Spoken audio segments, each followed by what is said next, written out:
Hey, hey, hey. Thank you so much for being part of our mission on Phone This Sales Machine 3.0.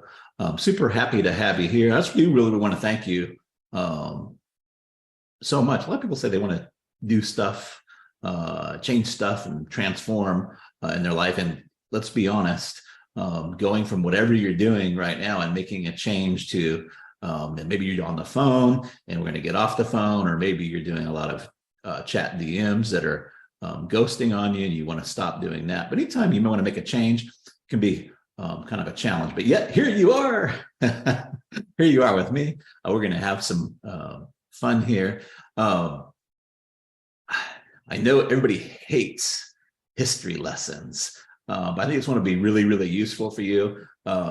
PSM, Phone This Sales Machine 1.0, was started. It was mostly email, and I had to have huge email lists, and we used really long emails in order to tap in, 2K, 5K, 8K sales, and kind of our limit was around 8 or 10K back with PSM 1.0, right? And then so PSM evolved into PSM 2.0. Where we could actually do it with smaller lists and write less copy, right? And tap in even bigger sales, like 20K, 40K, 50K. Those aren't unusual, even without phone calls, if we've got all the pre-selling done and the offer is super tight, right? So that's kind of like PSM 2.0.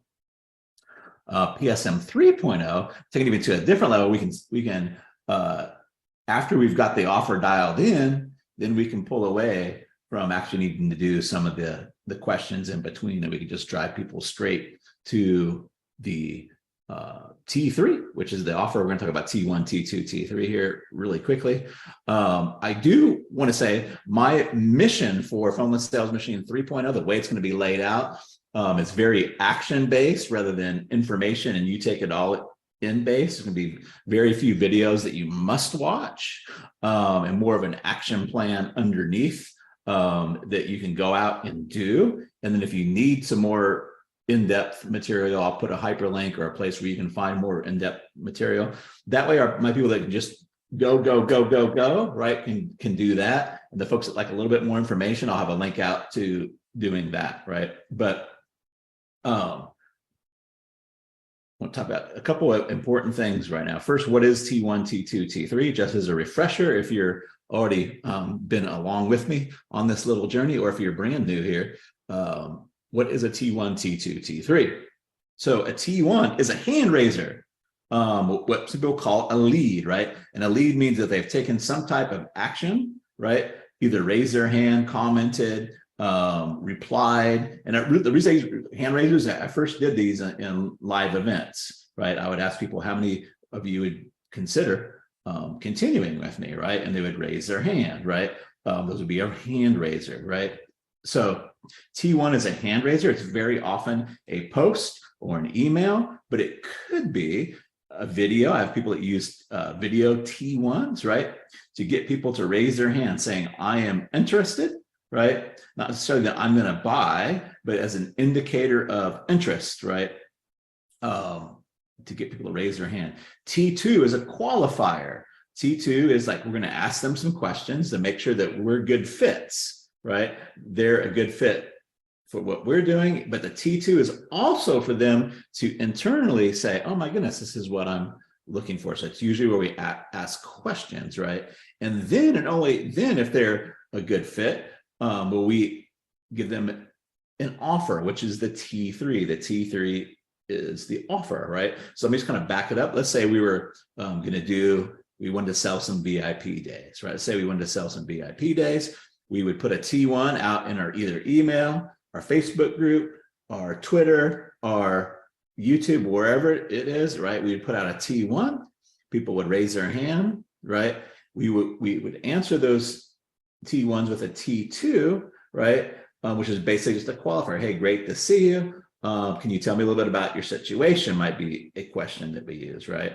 We do that in the DMs. Then once we feel like, oh, this is a person that we can help, then we'd say, awesome, right? I'm putting a few people together to do X, Y, and Z that you just said. Would you, can I drop you the details, right? I got an ugly old Google document or however you have it, right? And they're going to be like, yes, that'd be great, right? And then we give them the offer. So kind of way to think about this. And when I started PSM 1.0, it was because I had a frustration with with managing salespeople, right? I didn't want to manage salespeople all day. I was good on the phone. I didn't want to manage salespeople all day on the phone. So I'm like, well, how can I, sell big ticket things without the phone calls, right?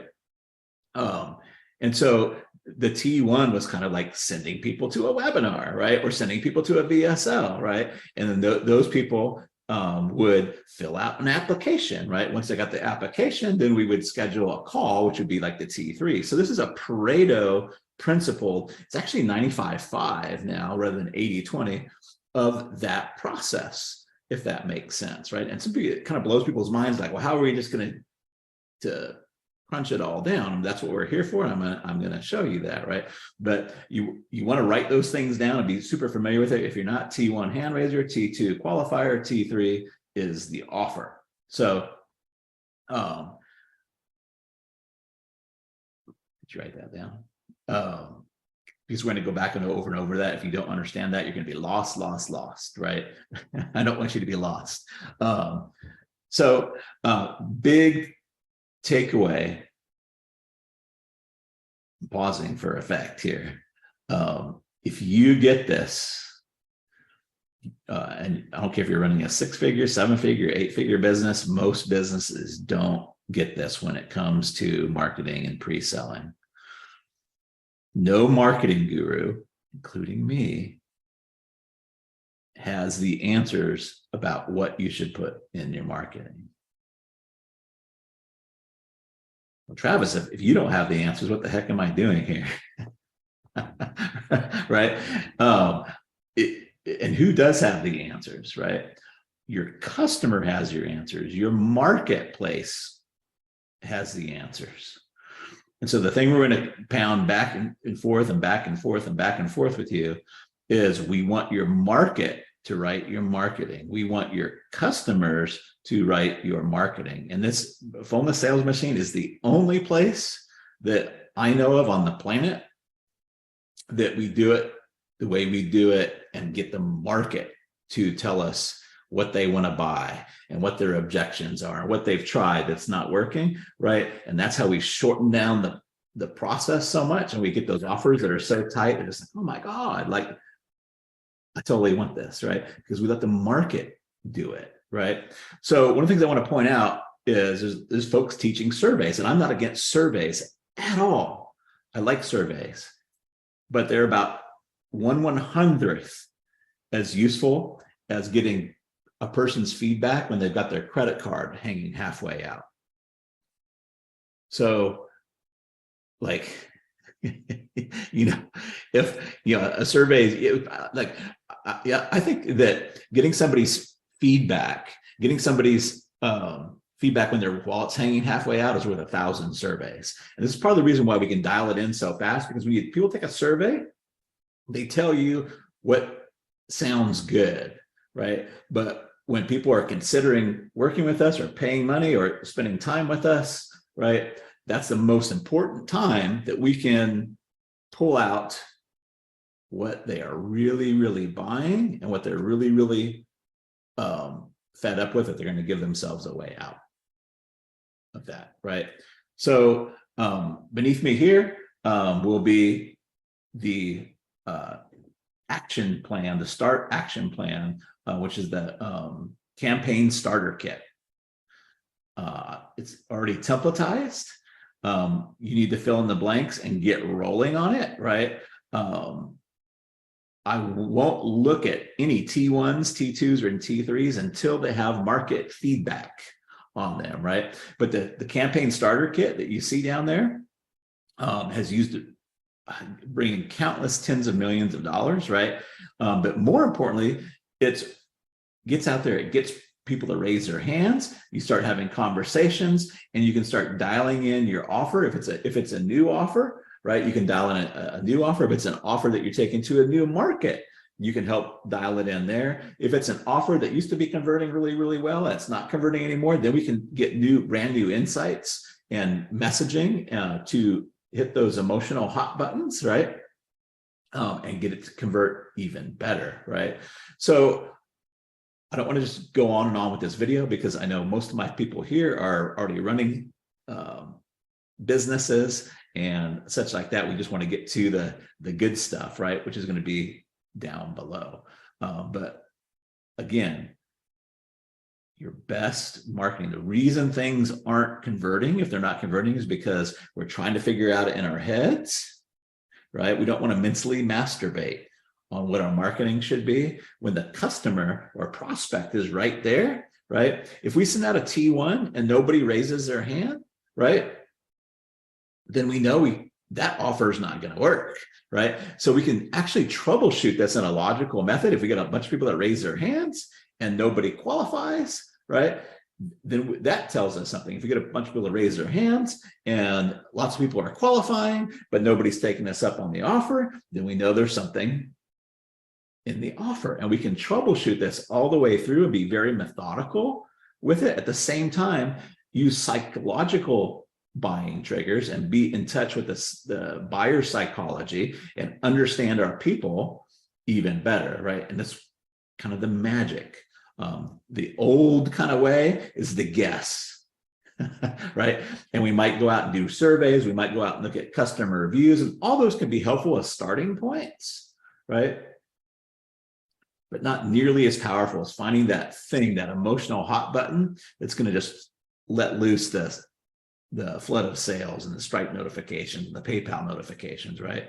Let me give you one quick example.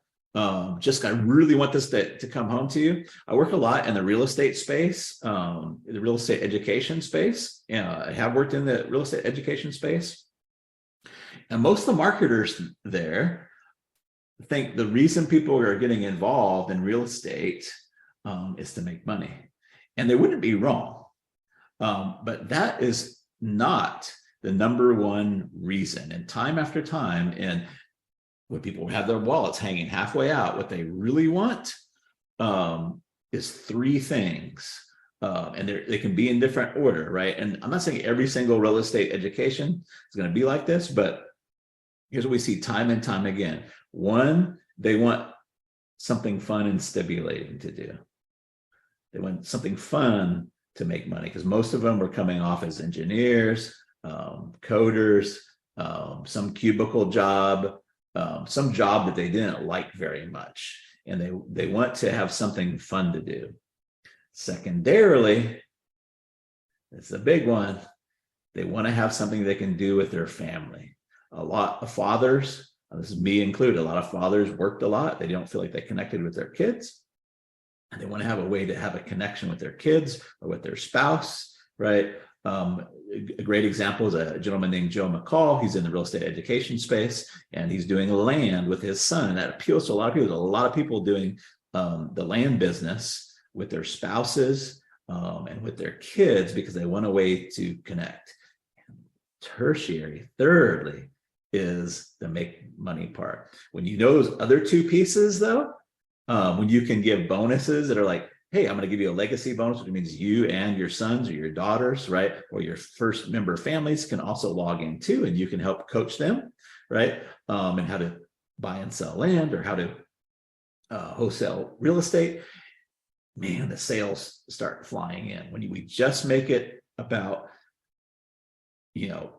making a few $1,000 or, every month, it doesn't sell nearly as well. Does that make sense? And the way that I found that out was not by doing surveys, right? Because they're not going to tell you, they're not going to go that deep in a survey, right? But when you learn how to ask the right questions, which I'm going to show you, when you have them in a state where they're just about ready to make a buying decision, you're going to get way higher quality information, right? And I very often say sales is getting the truth on the table. So a lot of what we do is we get the truth on the table. Once the truth is on the table, then we know how to convert not only the person we're talking to, but our rest of our marketplace too. So we use what happens in these chats to go out in the rest of our marketing, right?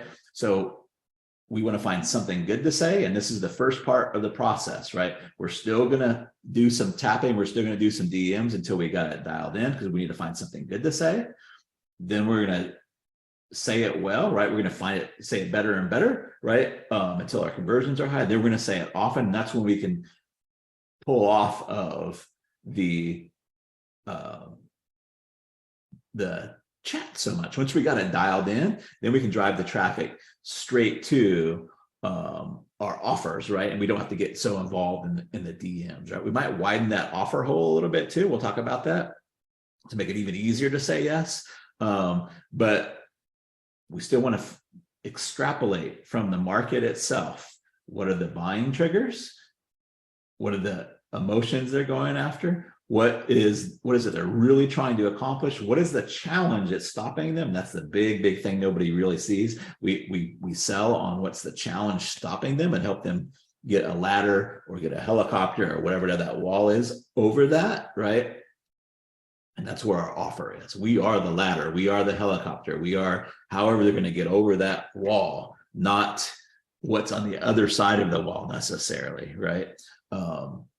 And we'll go deeper into that, right? But once we figure those things out, sales conversions go from needing a telephone and a lot of convincing, a lot of arm wrestling, right, to just happening pretty quickly. But that's the process that we go through, the T1, T2, T3. Then we get it all dialed in, and our goal with PSM 3.0 is to pull out the T2 so we can just go straight from leads to offer to sale, if that makes sense, right? So hopefully that's clear. Again, down below, get started on the fast action plan. It's the first thing you need to do is send out a T1 and start getting market feedback on either the offer that you're putting out there, or the offer you're going to be dialing in, or the new marketplace that you're trying to tap into. Cool. Again, thank you so much. Looking forward to kicking some butt with you and having some fun with my all you folks, and I appreciate it. This isn't like brand new stuff. It's based off of Hell Island and Heaven Island, but kind of the challenge with the Hell Island, Heaven Island, and the obstacles in between is it's very three-dimensional. So you have all these symptoms and you have, all these things on Heaven Island. Sometimes it's hard to well, which path do I go down, and the bridge and everything. I think this helps really narrow it down. And I've been kind of loosely showing it and working with some other folks doing it. And I'm just taking people that are just writing amazing T3s right off the bat. They're putting them out there and popping in sales, right? So I think I'm on to something here, and I think it's going to help me. My thing, it's my thing that I like to do, but I've never been able to McDonaldize my offer process, right? Like, how do you just go from this to the offer, right? And so I think, because we've been working on plan and new plan and old plan, I think there's really that magic there with this. So we're going to run through what I call an offer T for Rudolph the Red-Nosed Reindeer, right? Because we're all familiar with that, and we can all work on it together. So we'll see how it goes. I'll probably do some junior high drawing, which is always not my forte. Go ahead, Elizabeth. Oh, no, I'm. Oh, okay. I'm set. Cool. I was thinking, well, that's always my favorite part, you and the sandwiches and the rock and roll hair and all that. Well, I'm going to try to draw some reindeer today, so I don't know how that's going to go. I'm really nervous about it, but I'm not really nervous, but let me see if I can switch this camera over here the way it's supposed to go. There we go. Y'all probably don't need to look up my nose, so I'm just going to turn the other camera off. I can still see you. So if you're not paying attention, you'll hurt my low self-esteem as I'm doing this. So you don't want that. Let me start this off. So if it's an offer T, here's where the T comes from. This is very complicated. T. And we don't have to be limited down here to how many steps there are or how many things we're doing. Like the example I showed in the beta doc, which is this beta version 2.0, people were like limiting themselves. Oh, I can only have 5 of these, right? But you don't have to limit yourself here. So the big thing that's going to be up here is the old plan and the new plan. But that's not where we're going to start here. The reason this is so powerful is because people think that excitement equals conversion, and excitement never equals conversion. It's the challenge. It's in front of them. This wall here, whatever this line is, it's getting them over this hump that creates the conversion, right? So let's just kind of roll with this. Everybody's familiar with Rudolph the Red-Nosed Reindeer story.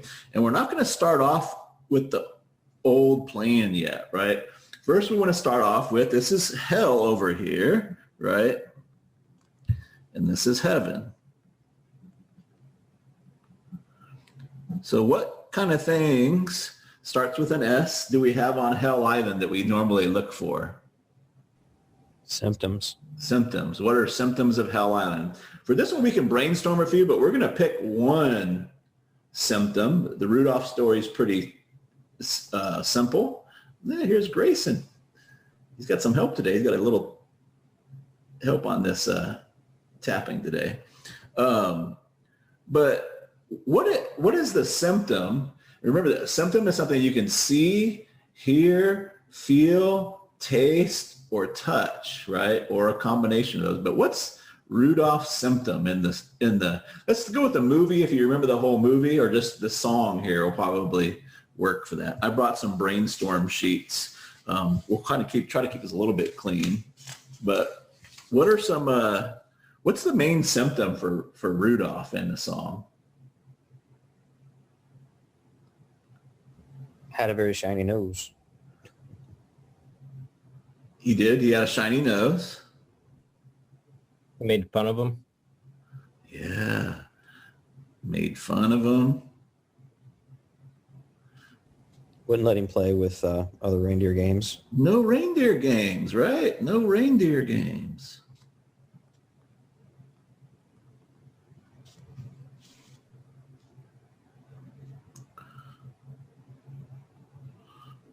So he's like laughed at, right?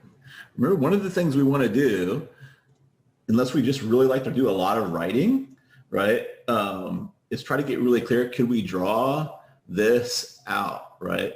So I think kind of like being laughed at, and getting called names, right, is something that you could kind of make a little mind movie out of, right? So down here on the bottom,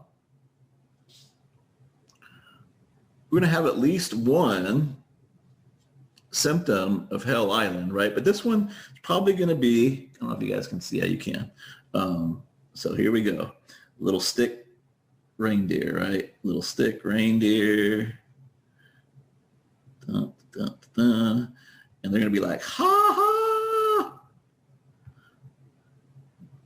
Can't join our game, weirdo. Right? That's kind of the external symptom, right? There's also an internal, this goes to identity and reputation as well, right? And this can be a little bit looser, right? And not so general, but the big thing is like he feels abnormal. He feels like a weirdo, right? That's the big thing. But we want to extrapolate that out to external things that you can point at. Most marketing just by itself saying, hey, do you feel weird? Do you feel abnormal, right? Is not as powerful as saying, hey, do the reindeer not let you join in their little reindeer games, right? Are they calling you names? All those see, hear, feel, taste, touch, right, are typically more powerful, right? So let's go up here. Now we're going to go up to the top of this column up here. And I've got this sheet. It's not very well done, but I can give you guys this sheet just to ask some questions or help you go along this path. But what is Rudolph's plan? What's his current plan or his old plan, right? So he doesn't get laughed at anymore, right? And they maybe would invite him in the reindeer games. By the way, what's the heaven? If this is the hell, what do you think heaven is over here if we were to reverse these things? Plays games with them. You play games, right? He gets picked in the reindeer games.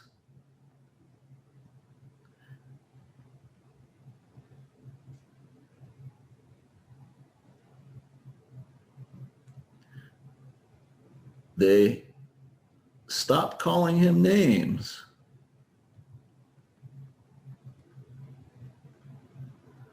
Right? So now we've got our hell and we've got our heaven over here. What, and you might have to go back to the movie for this, right? If you can think back to the movie, what is Rudolph's plan? What does he do to try to be normal?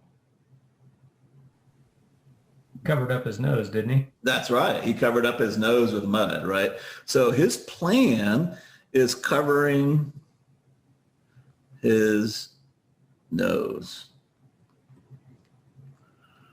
Now, the important part of this is not the fucking guess, right? We either want to go and research like what they're using as a plan, or if you're already working with people, right? We want to look at, well, how are they solving it now? And looking at how people solve something now tells you a lot about what they're trying to do.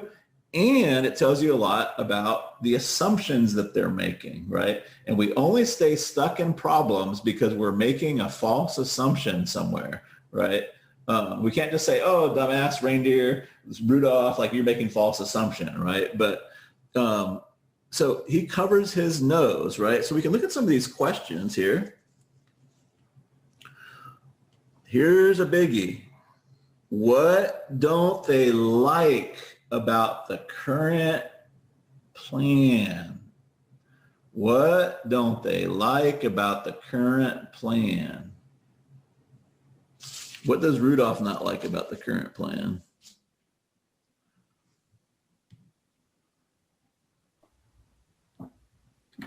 Anybody remember the movie? What happened when he put the mud on his nose? It came off. That's right. So one thing is not to like, it comes off, not permanent, right? Then what happens? You got embarrassed. You got even more embarrassed, right? Like the reindeer started laughing harder, right? Assholes.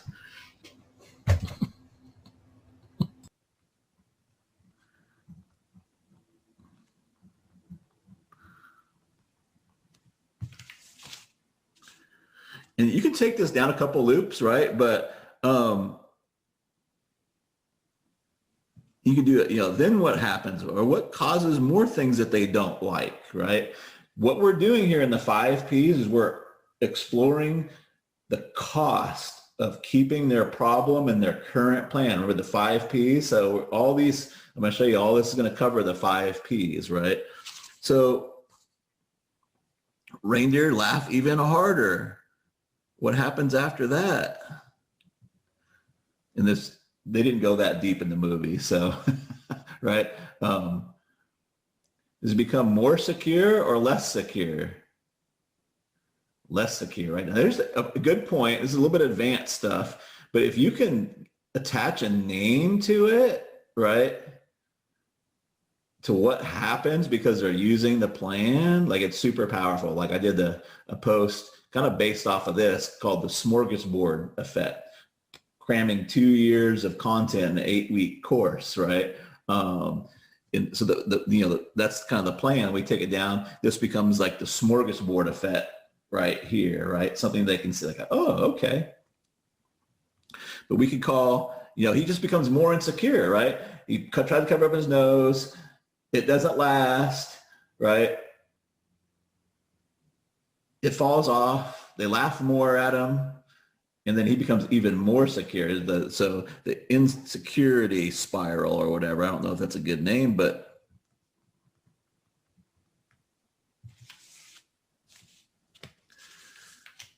we've kind of already got this. It comes to what is the worst part externally and what's the worst part internally, right? We kind of did this first off of this, right? So every story, there's almost always an external result and an internal result, right?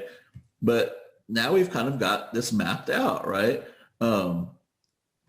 If we were starting an ad or a VSL or something here, we're going to start here with the symptoms, right? Hey, are you a reindeer that's always getting laughed at? Are they always calling you names, right? Do they not let you join in any of the reindeer games, right? Then you go up to the plan, right? We try to cover up our noses, right? That damn mud always comes off. Does that make sense? Is this making sense to everybody so far?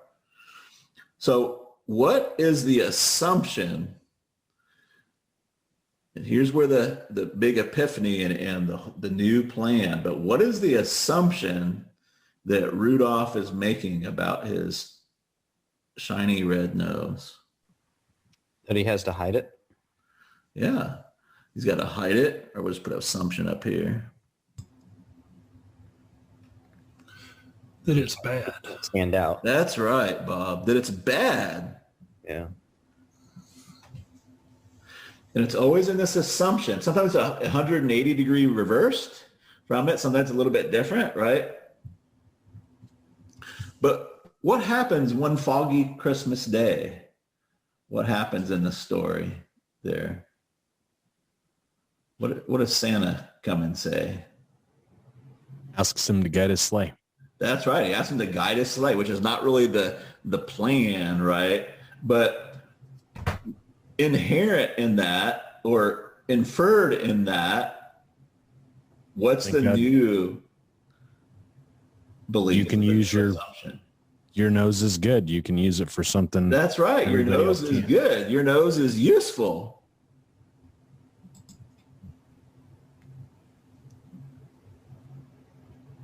Right? Let's go to my other page here.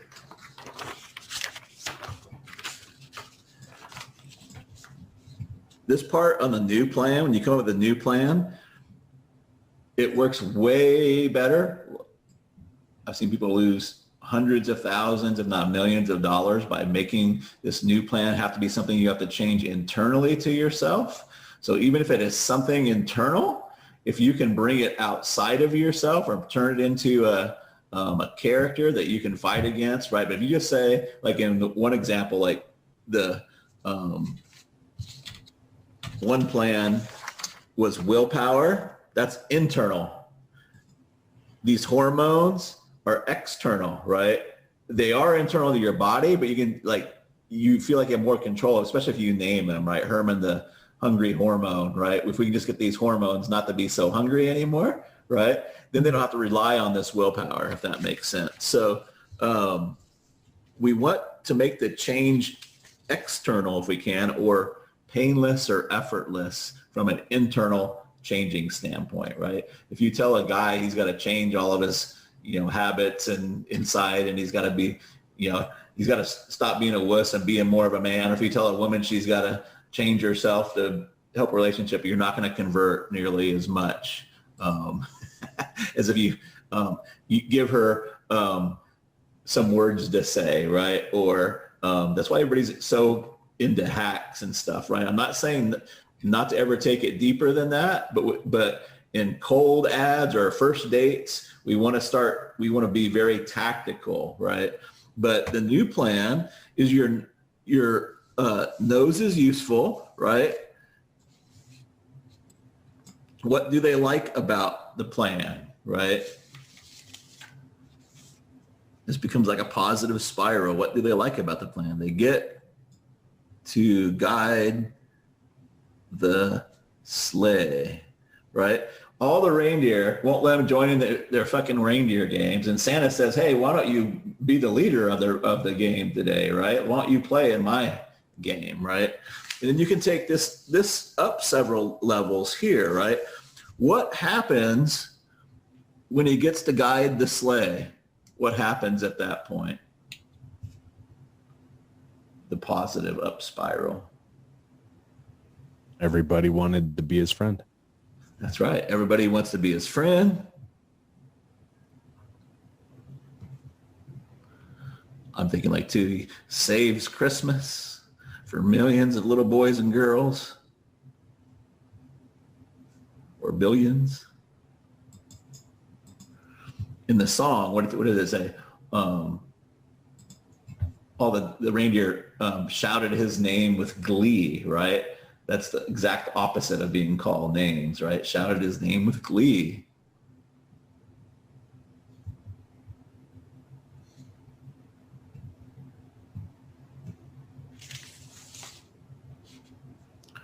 Then we get down to what's the best part externally and what's the best part internally, right?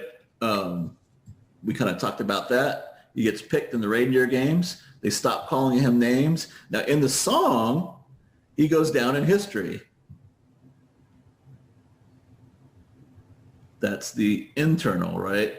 Which means not only was he normal, but what's the legend? He becomes legend,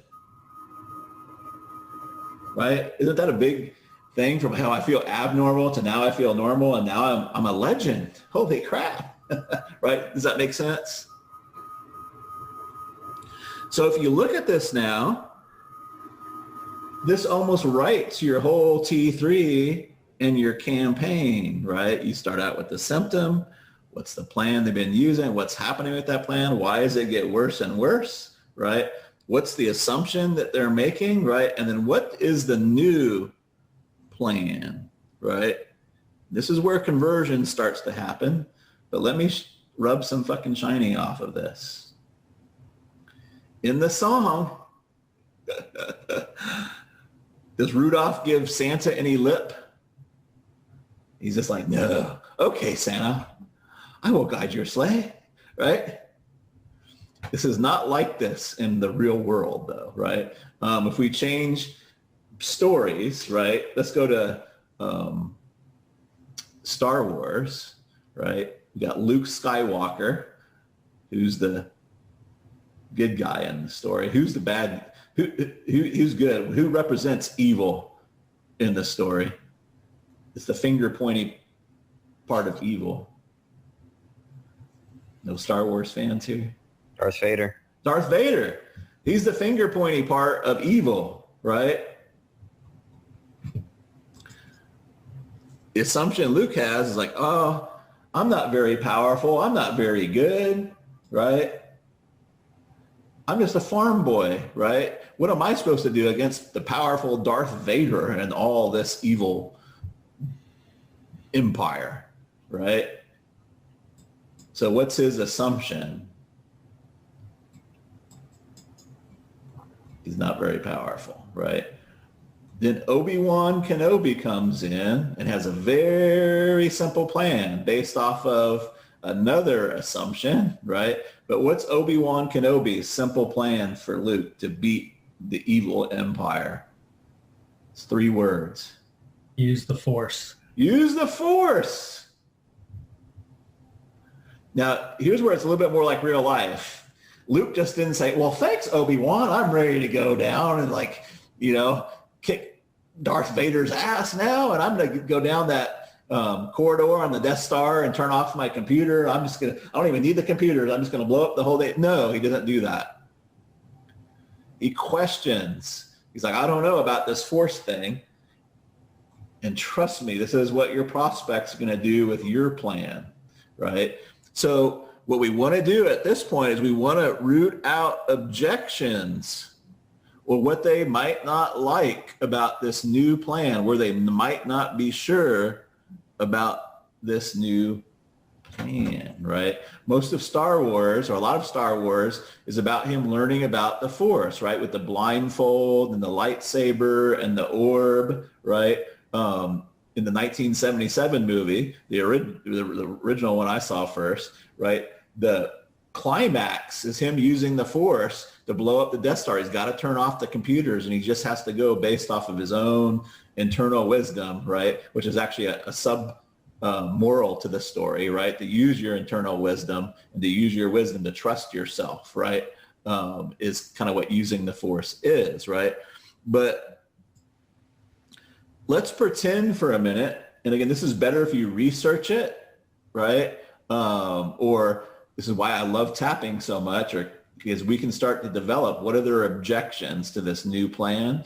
But let's take a smart ass reindeer or smart ass Rudolph for a minute. Like Santa comes to him and says, Rudolph, with your nose so bright, won't you guide my sleigh tonight?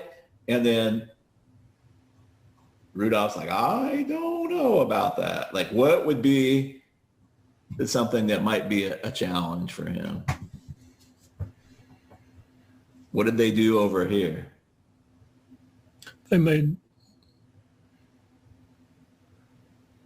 What was that? I missed it. I mean, the challenge is everyone's told him he's not good enough or he can't do it or he's going to fail at everything he does. Yeah, Santa, they're just going to laugh at me. They won't let me guide the sleigh tonight, right?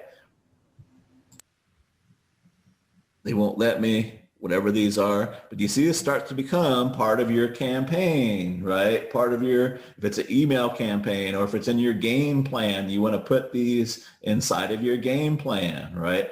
What are the objections that they're going to have to this new plan, right? For like big ticket email mojo or my PSM stuff. Well, I'm not a very good writer.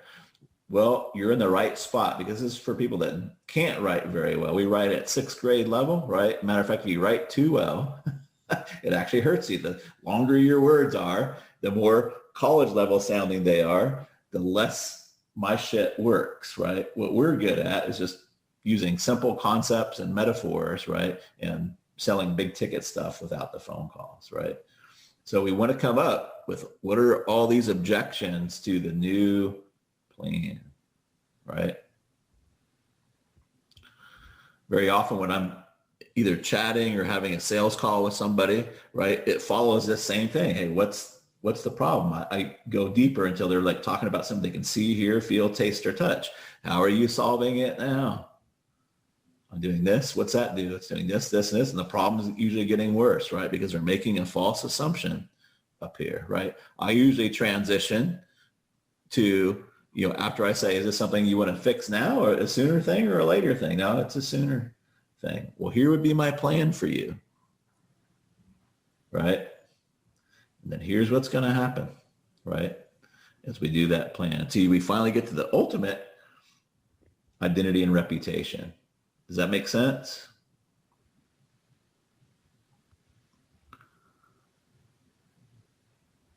Now we can have several offer tees, right? Because different segments of our audience may have different plans, right? That we can come in and say, what plans are they using, right? Doesn't mean we have to change our plan, right? We just have to see how this fits in. Like there's a lot of different ways people want to lose weight, right? One could be using willpower and eating less, right? And then that has the negative death spiral until they're just back to gaining more weight, right? But some people, like my plan several years ago, I'm just going to run this shit off. I'm going to run it off, right? I don't want to give up my chocolate donuts, right? I'm just going to run it off. Well, that didn't work out so well because the more I ran, what happens if I run and exercise more? I got more hungry, right? Which caused me to eat more, right? And those kind of things. So you can have several old plans, right? Or what are they currently doing? Another reason why this works so well is we're using contrast. People can instantly, bam, instantly get contrast when you set up in a contrasting way. And if you're interested in converting people as fast as possible, right? From as cold as possible, right? You want to be able to have them get this like that, like that. That's why I love metaphors, right? Boom, I get it. Boom, I get it. Oh, sir, traffic is my problem. Okay, well, if traffic was water and you're carrying a bucket around, it had holes in it, right? To say that water is costing you $50 a gallon, right? Would it make sense that if we plug the holes up, we'd do a lot less running around and get a lot more water back to the house? Yes. Traffic is the same. So my plan for you would be, let's fill the holes in our conversion bucket first, right? It makes sense, right? But now, because I don't help with traffic, I can point them to the new plan and still help them, right? It's like, hey, as soon as we plug the holes in the conversion bucket, all the damn water spigots work. Google traffic will work. Facebook traffic will work. YouTube traffic will work, right? Problem is the hole in the bucket, not driving more and more water into a leaky bucket. Does that make sense? And people can get that a lot faster, right? So for anybody that's watching this as a recording or new here, here we go. Here's Steve. We have been working together this year on converting cold traffic, getting the minimum viable funnel put together, which is just an ad straight to Messenger, right? And so your T2s coming in here are going to be a little bit different, right? Because we're kind of skipping all the bullshit. We're getting right to the quote unquote strategy session here. And at some point we're gonna have a plan that we can give them, right? And take some of the work off of us, right? But this is also good. Like sometimes I don't like referral traffic, right? Because like, man, now I gotta go through all this stuff with them, right? But this is also good for cold email traffic or those kind of things, right? So I'm going to kind of breeze through this a little bit. This is the first time that this is like a document that, I don't know, probably a whole lifetime that took me to put together in some form or fashion, how to take people from just meeting to warmed up, pre-sold on the 5 Ps and knowing I have their best interest at heart, right? Which does a lot for the conversion process. So I'm not going to breeze through it because this is a little bit like riding a bike. Like I can explain to the cows come home, like first put butt, on seat and then make sure it goes right in the middle, right? And then but until you actually balance and do it a few times, right? And it'll be wobbly. You'll be like, oh, this is not daddy, right? But before long, just like a kid, like you'll get the feeling for this. So I'm gonna kind of rush through it a little bit. Take any questions you guys have on it.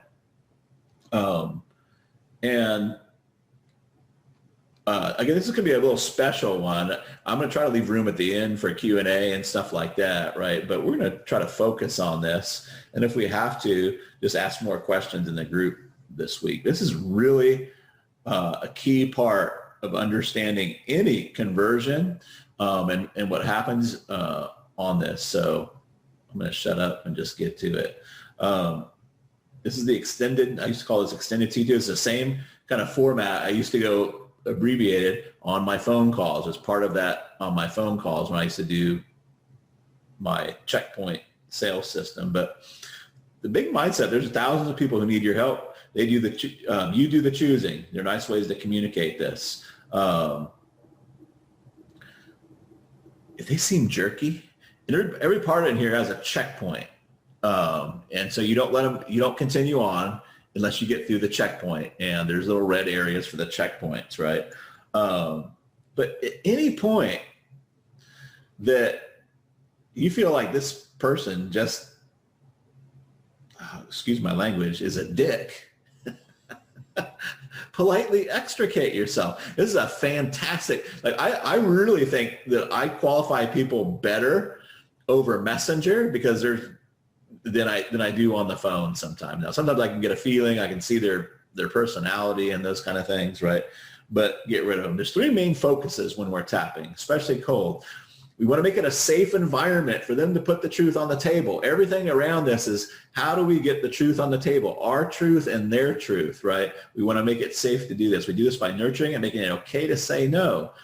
We also always want to be validating, and that doesn't mean agreeing. We want them to know we will tell them the truth, even when it's not in our best interest from their perspective, right? It's a key part. I'll just give you an example. I was on a coffee date call with a potential partner. And one of the things that he said, as we're in our call, he said, I like to move fast.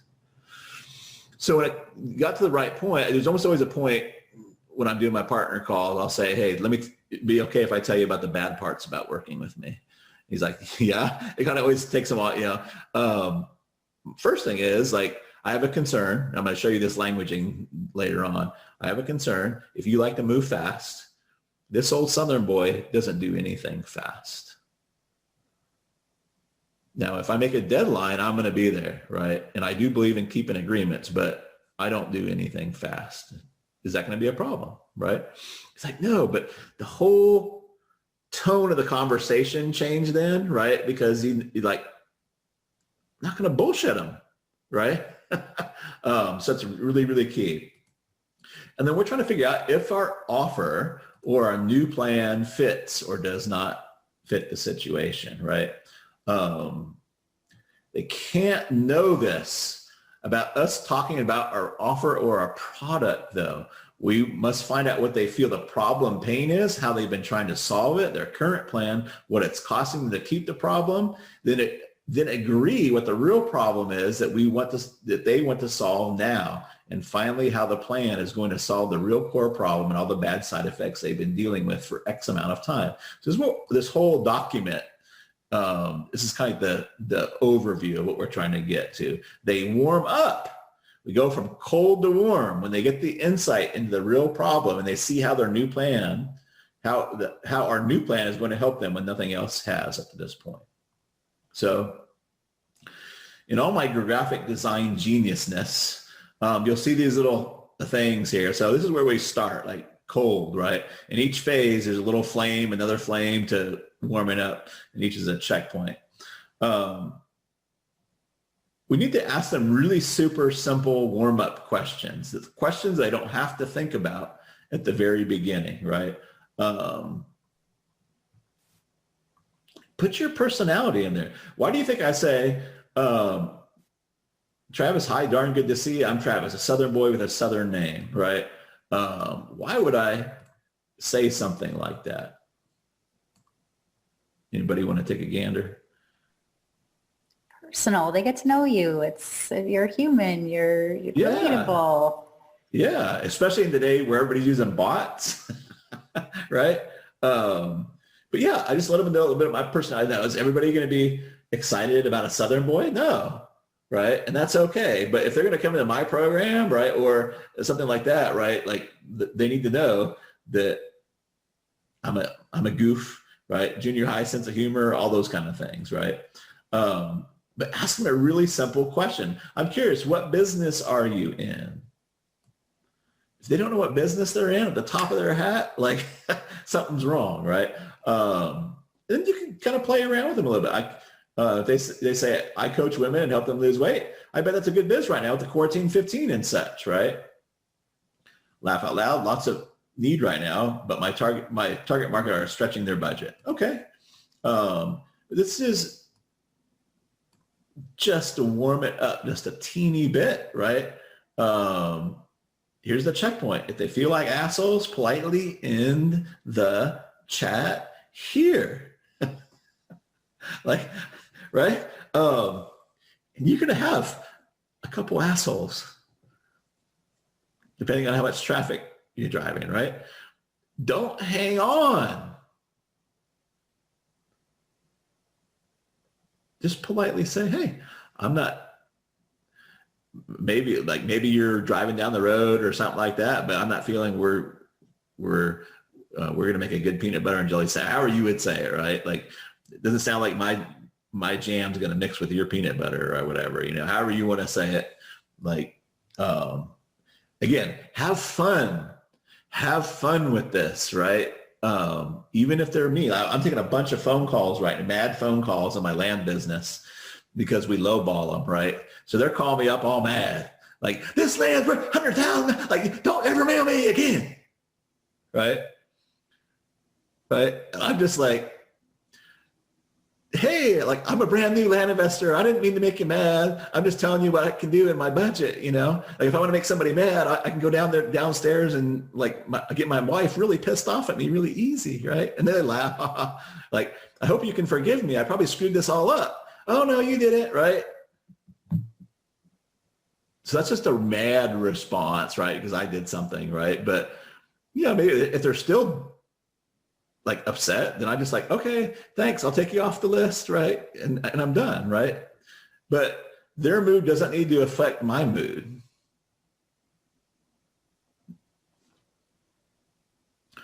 So let's go ahead. I'm kind of going slower than I thought I was going to go. Don't feel you have to ask all of these questions, and you don't have to ask them in exactly the same way that I have, right? But I need to put this down there. Sometimes you could say it might be helpful, right? At some point you say it might be helpful if you could please tell me a bit about your situation if you skipped the warm up, right? Sometimes you will, or just come in like, it makes sense, but usually you want to warm up first. But this is a good question to start with too. What you want to do is get them to get down to a specific, here's the purpose, uncover the tip of the present pain or the problem here. This is an alternative that you can ask, right? What's happening in your relationship, biz life, or whatever? How do you reach out considering a change, right? Don't say buy the product. What are you considering? Buying the product, right? Like, because they're going to give you an answer that's not so helpful. If during the warm-up you uncover the tip of the pain, hey, can you tell me a little bit more about that, right? What I just mentioned. You don't always say that.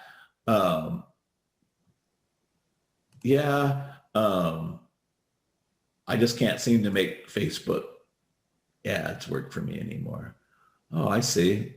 So the Facebook ads, like, can you tell me a little bit more about that? Oh yeah, they were working before, right? Blah, blah, blah, blah, right? So you're just trying to get to more specifics. Because not working doesn't really tell you anything, right? Well, what were they before, right? Were they working at all, right? Those kind of things, right? There are three main goals: to get the truth on the table, remove fuzziness, and decide if you can help them with their problems. Tips: repeat back a fuzzy word is a statement of question. We're arguing too much. A simple response: we're arguing too much, right? I call it the parrot thing. I'll put some tools down there. But the purpose of phase one is to uncover a present pain. They'll usually just mention, that's the thing to understand. Most of the time they're just going to throw you the ball real quick and move on to the next thing.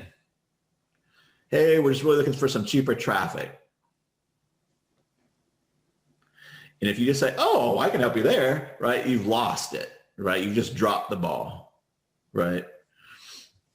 So we want to go, they've just given you the tip of the iceberg, right? Probably traffic is not the real problem.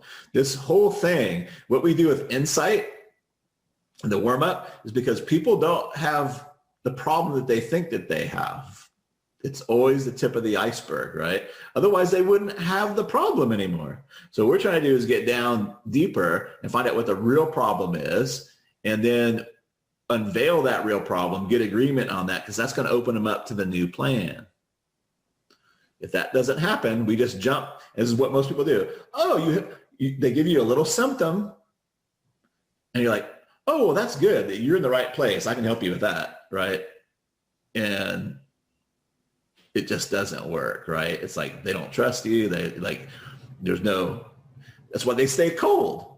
Without the insight, without the trust, they stay cold, right? It's the insight that warms them up. Phase two questions, go deeper and uncover the real problem and the cost. If you think about that sales sandwich, look, we're doing the sales sandwich. Present pain. Now we're moving to that top piece of the bread. I'm going to put that picture on here at some point too. Now we're on the bottom piece of the bread. What is the cost, right? tell me a little bit more about that. How long has this been a problem for? That's a great question. How long has this been a problem for? There's kind of like, depending on what niche you're in, there's kind of like this sweet spot for this. If they've had the same problem for too long, they're not going to solve it.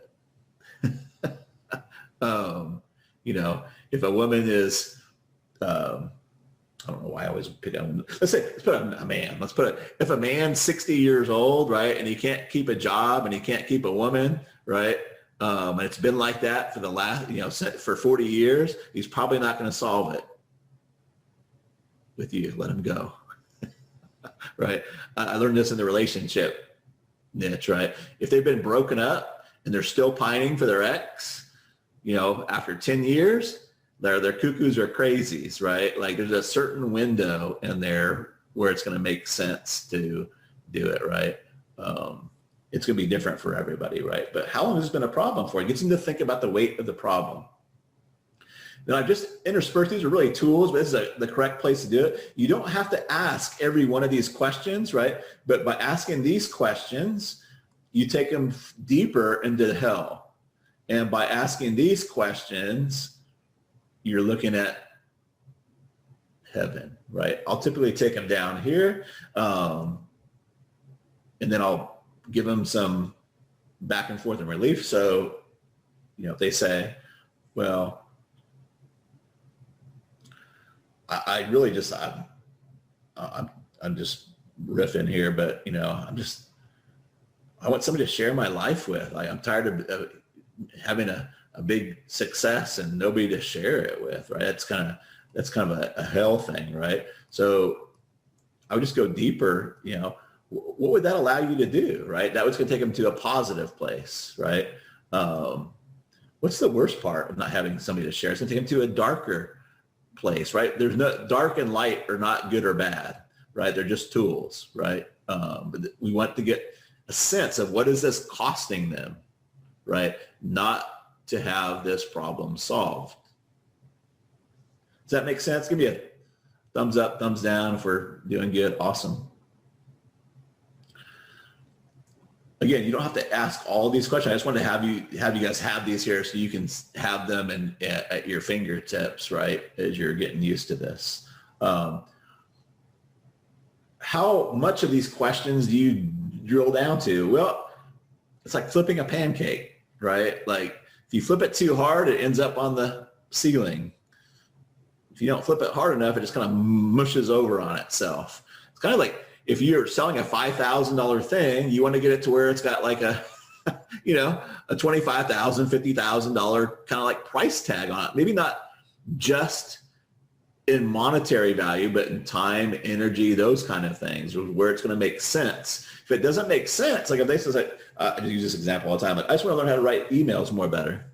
Oh, well, that's awesome. Like I can't, like, I'm going to be way, way too expensive for you. If you just want to write, like, you can go get $2.99 Kindle books. There's probably some free Kindle books that show you how to write emails better, right? That's not what we do over here, right? Matter of fact, we write like sixth graders. All we're interested in is not writing better copy, but making sales. So we close big ticket sales over here. And some people say, no, I just want to learn how to write better. Okay, awesome. I can't help you. It's a great thing to want. Like I can save you a bunch of money, right? It's totally cool.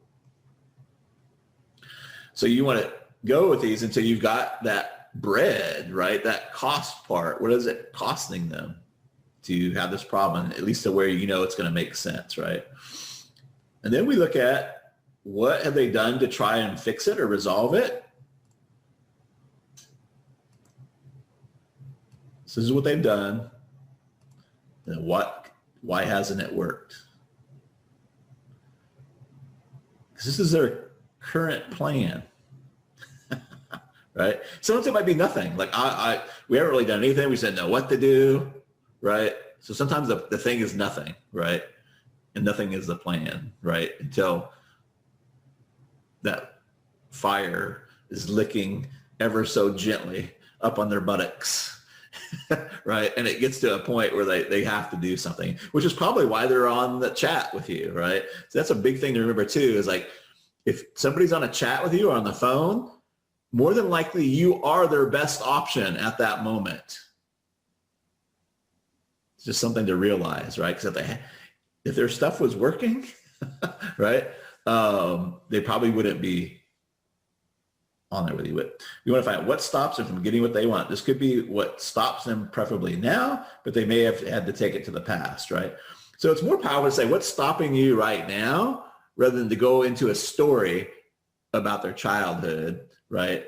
You know, I'm being ridiculous, but, oh, I've always had an aversion to money, blah, blah, blah, blah, right? And for me, that's going to be, I can't help you there, right? I'm not saying you need somebody else, right? That's just not what I do. I don't work on the mindset around money things so much as we just, you know, do this, right? How they try to resolve it, right? Checkpoint. The checkpoint here is they feel like you understand their problem by using the immediate questions below, right?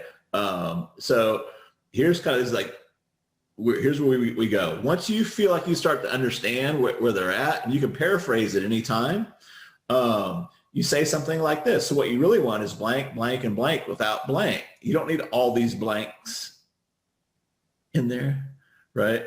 If she says, well, I just had a new baby, right? And I can't be on doing strategy sessions all day while she's up or taking a nap, right? Or when I'm, you know, doing those things. So what you really want is to be able to make some sales and change a diaper at the same time, right? Yes, right? And so what you're looking for here is for both of you to get an understanding. So you want to get, and the amazing thing that you, sometimes you look and say, they'll be like, yes, in caps with multiple, because they feel like, even though you're just parroting back the same stuff, right?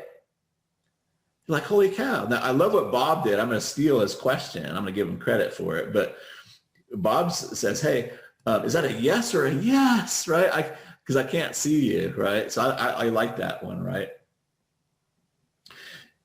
And you go, and the challenge, what's stopping you is blank, blank, and blank. Again, you don't need all these blanks, but make sure it's something that happened upstairs, right? Happened up in the flow, right? And what's stopping you is like your calls are taking you 90 minutes, right? And so you can't get the income that you want because you can only do these calls when your husband's home, taking care of your new baby, right? Yes, that's it. That's it, right? So you want a yes, or you let them tell you what's really, again, even if you're wrong here, if you get this wrong, it's okay. So we're like, well, it's more like this, right? It's exactly what you want. You want to collaborate. Well, it's more like this. It's like, you know, and they'll tell you like, no, what I'm really looking for is this, right? Or what's really stopping me, I think, is this, right? And repeat it back to them, right? This is the point where you're like, okay, so they want you to understand their situation. They want you to understand what they want and what's stopping them, right? You start getting these yeses, like, oh my goodness, like, this is somebody that's actually listening to me. Holy, it's very rare these days that people actually listen to people, like, you know. Phase 4, purposes, timing. When do you want to get started? Blank, blank, and blank. So Cindy, when would you like to get started making some sales from your cell phone, even if you're changing a diaper, right? Oh, right now.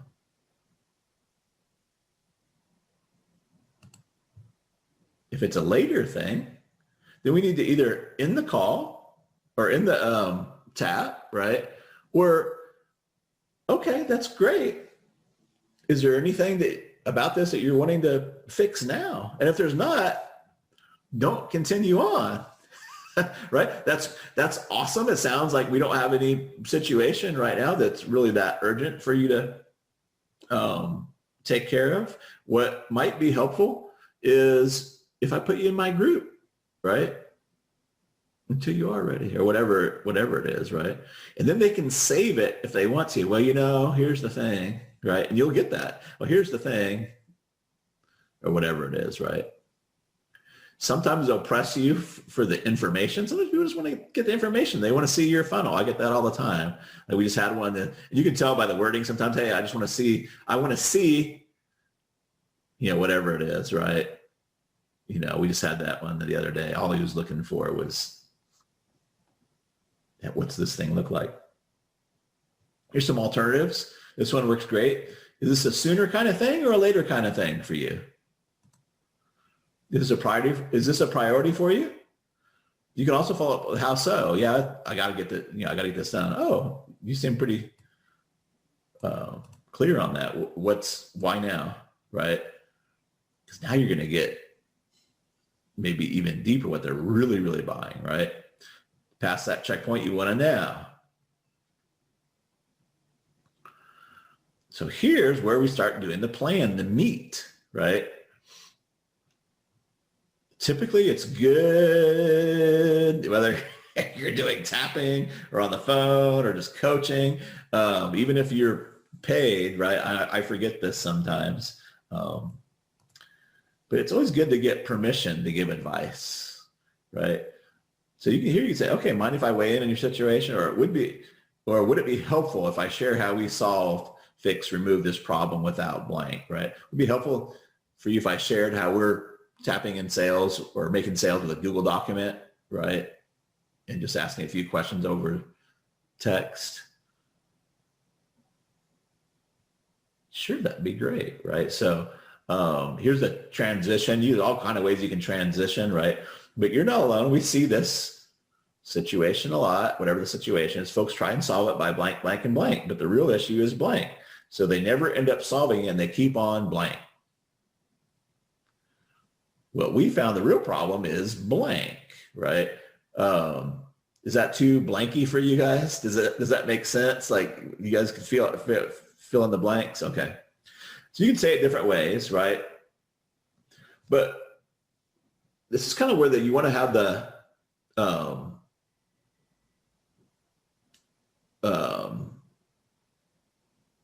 kind of like, oh, I see, right? This is where the metaphor really comes in. This is the next point, right? We start going into the plan, but right here, we're just revealing the real problem, right? We found the real problem is this, right? So if I was saying, I don't know if I can do this off the cuff here, right? You're not alone. We see a lot of people like trying to squeeze in strategy sessions while they're taking the kids or shushing their kids, trying to do strategy sessions. And they try and solve it by doing more and more autoresponder stuff and doing better in qualifying. But the real issue is they still on the phone most of the time, right? And that just interferes with their day. So they never end up like doing all the leading they want and being present when they're at home because they're always on the phone all the time, right? Whatever is the present pain they don't want, and whatever they're saying, right? What we found the real problem isn't getting better on the phone, right? It's just about understanding what process and how to pre-sell those people really quickly, right? Without using the phone. Maybe that's not clear enough, right? And I might say something about, we can pre-sell them before they get to the phone, whatever that is, right? We want to get to this point where it says, does that make sense, right? You can have a little conversation around it, right? Here's an even easier one with traffic. I see this all the time. This happens everybody thinks they need more leads in traffic, right? So see this all the time. People think that what they need is more leads, cheaper traffic until they get that, and it doesn't convert, right? We found is a real problem. It's not about going to different traffic spigots like it's a water faucet, but building a better bucket, right? Getting rid of the holes in our bucket, right? If we plug up the holes in our bucket, then almost all the traffic sources start to work. Does that make sense, right? Like, oh yeah, but it's kind of where I put in a metaphor in the problem there, right? Oh, that totally makes sense. The phone, this might be the offer, right? Your offer is really, most people's offers really, that's really the real problem. It's really hard to say yes to, right? So we just make it an easier yes offer, right? Make it 100% hell yes offer, work on the offer. All of a sudden we can tap them in by the phone, sometimes with even more money, right? So that makes sense. Yes, people have told me like they don't understand my offer or whatever that is, right? So you want that kind of that epiphany, right? What they think the problem is and what the real problem is to come home, right? So our plan to get you what they want is blank, blank, then blank, like metaphor, map, or model. So that's a little bit clunky, but I think if you focus on a little bit, you can get it, right? So our plan to get you off the phone so you can be with your new daughter and not without suffering a sales blowout, right?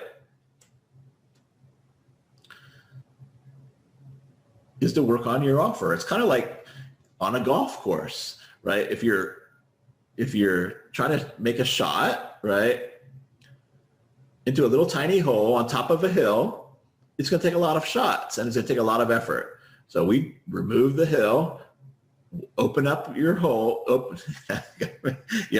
up the yes hole, right, or the yes door, but use a door, right, and make it really wide so it's easy for people to come through. So you don't need the big long phone call. That's our plan for you, right? And so here's the transition, right? You can ask them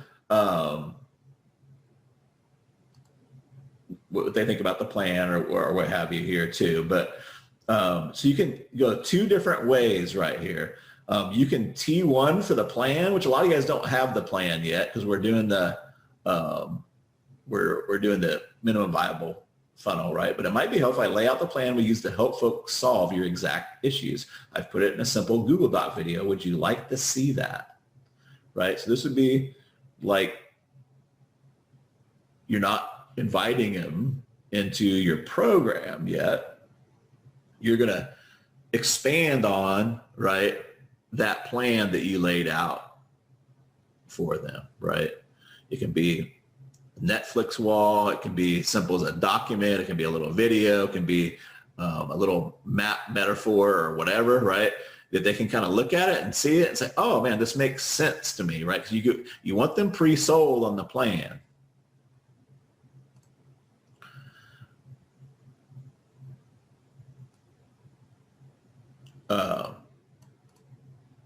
Usually here, because we just had this big long conversation, they're already qualified, but I still do an implied T2, right? With the size of your email list and the program, and your program, this will be right up our alley, right up my alley, right? I'm in no rush. After you watch or read this, would you kindly let me know if you'd like to continue our conversation or not, right? This is if you can just give them content that gives them the plan, where you lay out the plan for them. The other alternative is you can T1 them into your T3 with your program details. And you want to probably have a little extended T3 where you go lay out the plan a little bit more in your T3 for these cold traffic, right? So we T1, we're putting our spring class together now. We're going to tap in sales like your $2,000 WYSIWYG program, all by Google Doc and chat with no phone call, so you can take care of your new baby and still be making sales even when she's awake. Would you like to join us, right? And they usually want to say yes. They'll be like, well, how much is it? What's the thingamabobber, jigger hobber, right? Like, okay, great. Happy to get you all those details, right? With the size of your list and programs is right up my alley. You may be making sales and changing diapers at the same time. I put all the details and mapped out our exact plan on how we do it in this ugly ass Google Doc. Would it be okay if I dropped you the link here, right? And it's just like any other tap, right? If they're there, right? I'm in no rush. After you read, would you kind of let me know if you're in, out, or have any questions? So the checkpoint here is they agree to get the plan or invite details and micro commit to responding after they read or watch, right? So after that, it's just regular, figure they're warmed up and tap them in like normal, right? So this sounds long and cumbersome when you break it all down like that. It really doesn't go that long though, right? It's like you ask a couple warm-up questions. You tell me a little about your situation. You'd be surprised how, especially in a chat environment, they're way more succinct than I found than in a telephone environment, right? They just kind of like hum and haw and like, but they get right to it a lot of times. They're like, oh, here's the thing, right? Clear up any fuzziness, right? Well, I just need our emails to convert. Convert? What does that mean, right? He'll say like that. That makes sense. Convert. What would that look like for you, right? So I'm going to heaven right there, right? We sell these blah, blah, blah, blah, right? What have you guys been doing now? Oh, we took Andre Chaperone's course. Oh, I see. He's a good dude, right? I love Andre Chaperone, right? What do you think? The soap opera sequence hasn't solved this problem for. They're too complicated. Ah, I see. So what I'm hearing is you're looking for something more simple, right? It doesn't take 38 soap opera sequence, right? Yeah, and really, like, I wanted somebody that I can somebody else do it in my company without hiring, a $500 copywriter. Oh, I see. So what we really after is like something we can McDonaldize, but still make the sales, right? Yes, that's it, right? So you see where I'm going with that? Yeah. Then I might ask them like, so, what else is this affecting? I'm looking at the bottom part of the bread, right? The cost of it, right? What are you guys selling by email that's, right? Well, we selling $1,000 course. I see, right? How many would you like to be selling of these a week or a day or whatever, right? Oh, we'd like to be selling this many, right? How many are you selling now? This many. Okay. Well, this is right up my alley. I've solved this for other people. You're not alone. Would you like to? Maybe it's helpful if I share with you how we've solved this for other people, right? Yeah, it would be great.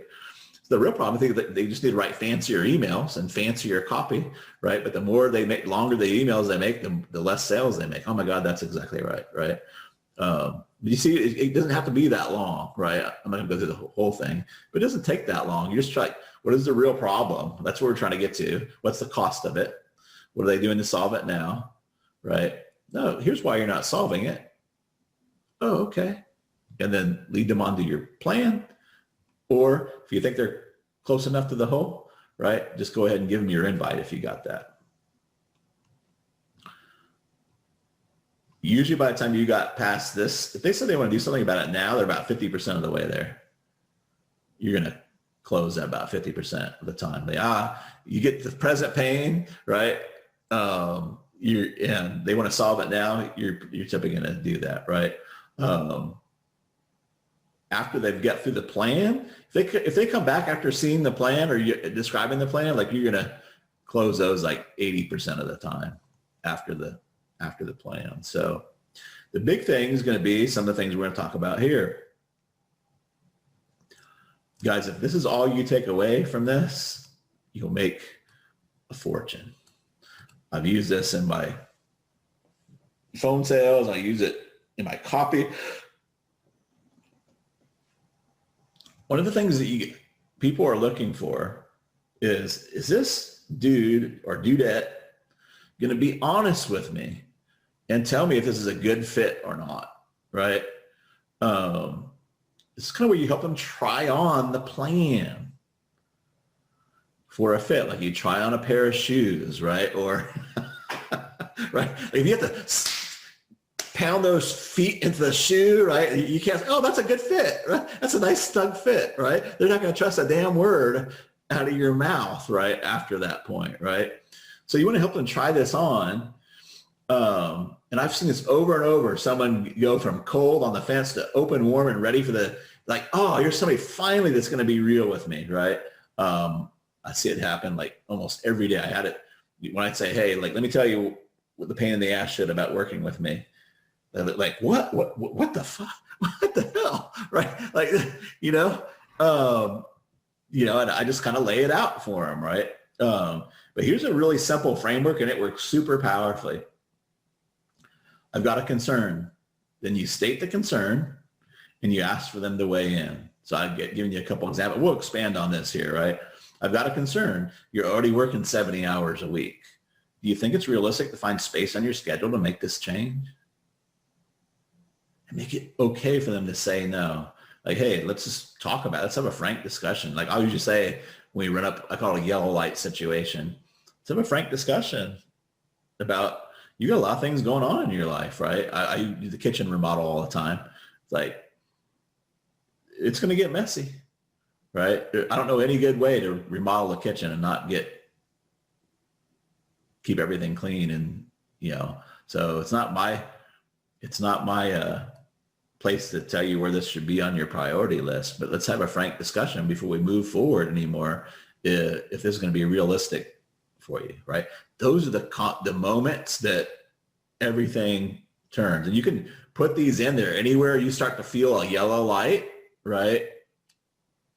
Remember, at yellow lights, you're supposed to slow down, right?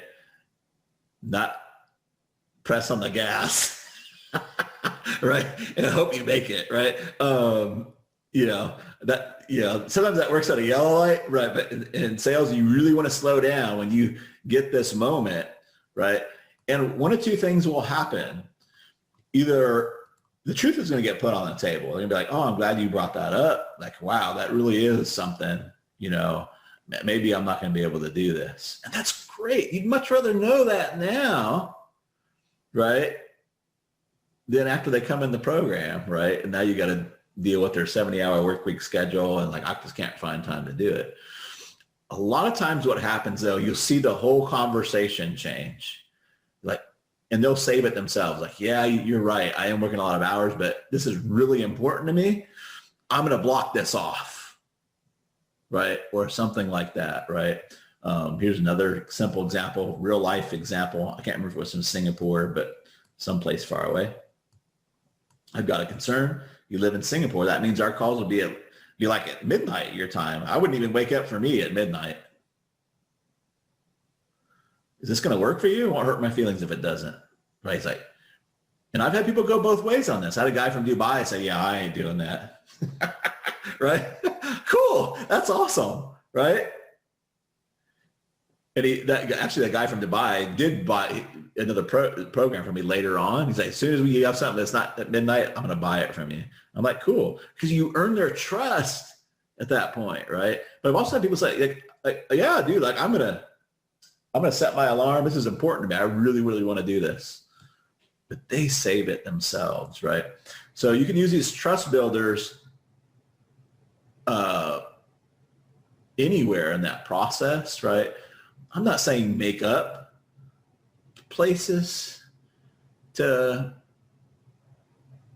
use them, right? But like when I did a lot of email copy training and stuff, like I might say, look, I got a concern. I'm going to put it on me. It's like, you really don't need to be a great writer to do this, right? Like you can be a 6th grade level, but you can't hate writing. Like if it just makes your skin curdle to write this, like this won't be for you, right? I just want to like, where would you like to go from here, right? They'd be like, no, like I'm just like, if I could have fun when I'm writing, if I just don't, but they save it for you, right? Or they say, yeah, but I've got somebody else that can write it for me. Or they say, whatever it is, right? But they end up saving it for you. But that's not even the main thing. The big thing is this dude's not going to bullshit me. So super powerful on copy too.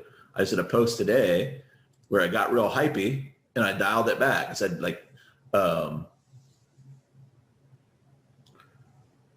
take a Google Doc, 4-page Google Doc, and write some emails and bring in a 7-figure income stream, right? Really, really hypey, but I dialed it back. Warning, some of our missions will fail if you're not turned off by a little bit of failure, right? So I just swing it back, right, from that positive side, right? If they want to rush ahead at any point, this could be the price. Like, hey, just tell me the cost, right? Hey, I'm happy to get you the price. Maybe take a step back a moment. This is really, really, when they want to rush ahead, maybe we take a step back a moment. It might be helpful to, and it might be helpful is super useful on its own a lot of different places, right? It might be helpful, or would it be helpful if I shared the plan of how we've been able to fix this problem with other folks, right? Yeah, that'd be great. Parrot. You ever get stuck, don't know what to say, right? Like just parrot back with it, right? You can always go deeper by taking a word or snippet what they said and parrot it back. So he always seems to pull away from me after we've been intimate. Pull away, right? If you just don't like, well, how do I ask a question about that? Pull away, or it could be intimate, right? I think I know what she means there, right? Or mean, right? But you want to know the pull away? Yeah, like he goes away after he leaves, like he won't call for a couple days. Oh, I see. So I'm trying to get to what she's thinking the pull away thing is, right? So we'll add to this and add to the sandwich on that. Probably went deeper in that than I intended to go, but again, it's kind of like riding a bike. You got to go through it a few times. But once you guys get your balance, just remember, like this is going to happen. You're going to be like, oh, and you might even take a couple tumbles, right? Right? But if you don't make it mean something about you, right, you will get your balance with this, and holy crap, like riding a bike is fun. This stuff can be amazingly fun because people are like, oh my God, you're blowing my mind. Nobody's ever explained this problem to me like this before. Nobody's like, so it can be very, very enjoyable, right? And also don't lose perspective on all the bullshit we're cutting out, right? Some people but we're just going right from a chat to a strategy session. So we're cutting out the webinar. We're cutting out the schedule it and the not showing up, and then 15 minutes of 10 minutes of warm up, or listening to their childhood story about why they still had this problem or whatever, right? But most of these probably 10 or 15 minutes, right? You're going to get a good feeling, right? They're going to get to that yes point, right? Oh yeah, I think that's my real problem. I think you're right. And you tell them a little bit about your plan, and they're going to be like, throw a couple of trust builders in there, right? Not only just not as a manipulation tactic, but to really make sure it's a fit, right? Because remember, this is not about making sales. This is about something deeper than that, and that's the relationship, right? And the asset, and that's going to, if people feel like you're manipulating them and bullshitting them here, you might get the sale today, right? If they really need it, right? But you're kind of kicking yourself in the parts you don't want to kick yourself in down the way. Any questions, or what questions do you guys have on this so far? Anything not clear? I don't have a question. I mean, it's so clear. I wrote in the chat. I don't think you look at the chat, but I just wrote in the chat earlier that it's like an incredible reference on Mojo fundamentals. Like so many of the key things that you remind us of. My copy of this document doesn't have the trust builders. Yes, ma'am. I'm going to re-upload the document, and what I'll end up doing is I want to make it all pretty. And I'll put it in a Google document, right? Okay. I'm kind of doing this right now, so we're just going to do ugly until at this point. But yeah, I'll upload another document. I'll upload the documents as it changes, but then we'll have a Google document that we kind of all work from at some point. Awesome. Thank you. Sales sandwich and all that kind of stuff in there. Super. Thank you. Hey, Travis, I have a quick question. Thanks for this. This is amazing seeing it all in one place. I'm just curious. So just to clarify, is this for chat only, or does this also translate to email? This would be really, really hard to do in email. Okay. So what you might do, is you because you can see people think the only thing a T3 is good for is for sales, right? You can T3 into anything. You can T3 into a call. You can T3 into texting, right? So if they reach out, right, and you could say, by email, and you realize like, hey, they just got on my email list. They're like way far back from the hole, right? You say, hey, this might be helpful, right? If we just continue this over text, right? Or Facebook Messenger, because I want to make sure that I get all your questions answered and we fully understand if this is going to be a good fit for us or maybe it won't, right?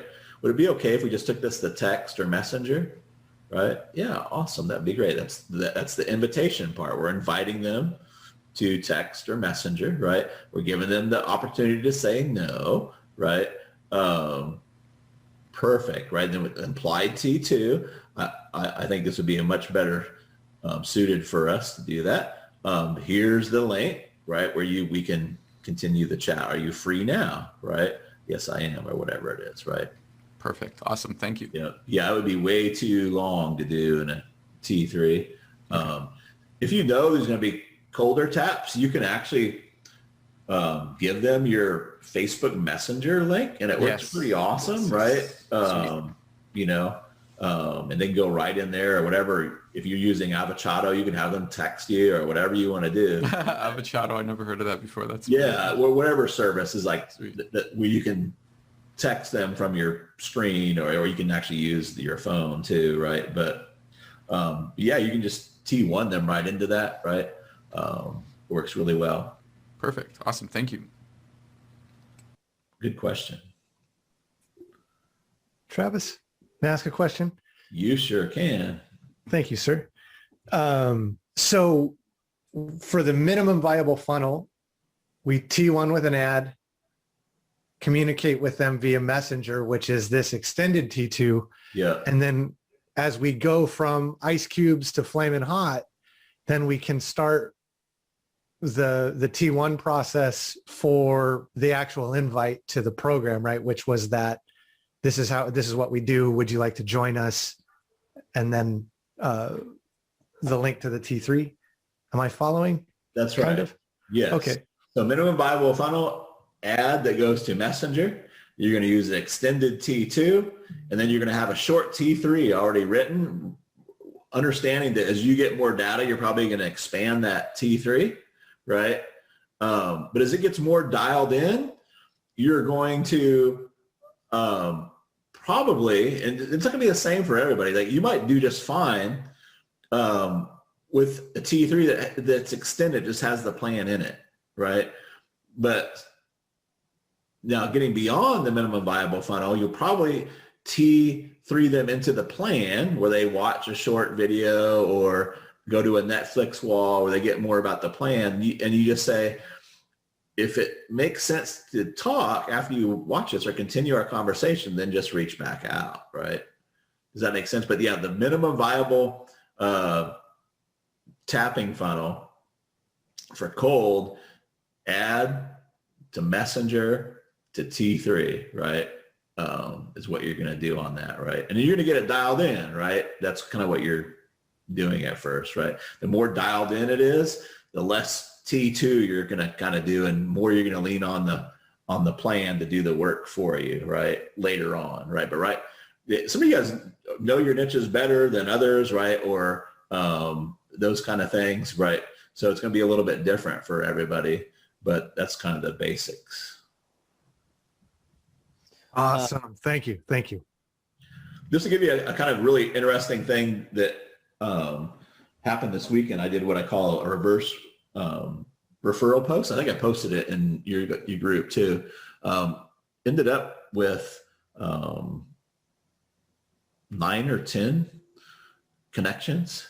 One of them is my favorite real estate agent off $1 Million Listing, New York. You guys watch that show? I didn't know. There's somebody just knew somebody that knew somebody, right?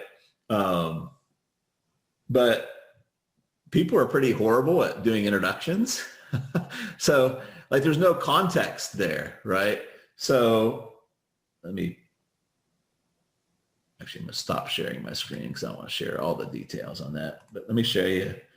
This was like so they saw the post and they PM me for an introduction, but there's like no context there for them.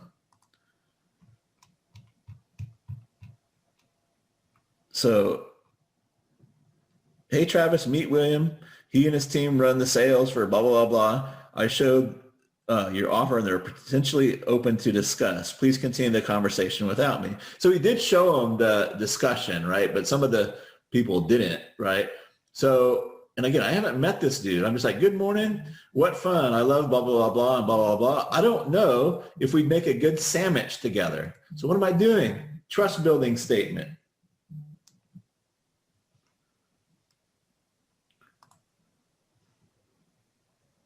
Here's a snippet of the post that had blah, blah, blah, think we might be tasty together. And I just put a little snippet in there from the post, which is kind of like the plan, right? Like, here's the plan. If it makes sense to explore further, please let me know, right? He says, hi, Travis, great to be connected. I'll bring this up in the meeting I have with the blah, blah, blah team today. I'll cycle back to you, right? Then next thing you know, I've got an email coming from the president of the company wanting to schedule time with me, right? Those trust builders and those kind of things. So like you can do that kind of stuff, but you just want to like give some context for something with a little bit of a plan in there, especially if you've already written it out, you know that it works, right? If that makes sense.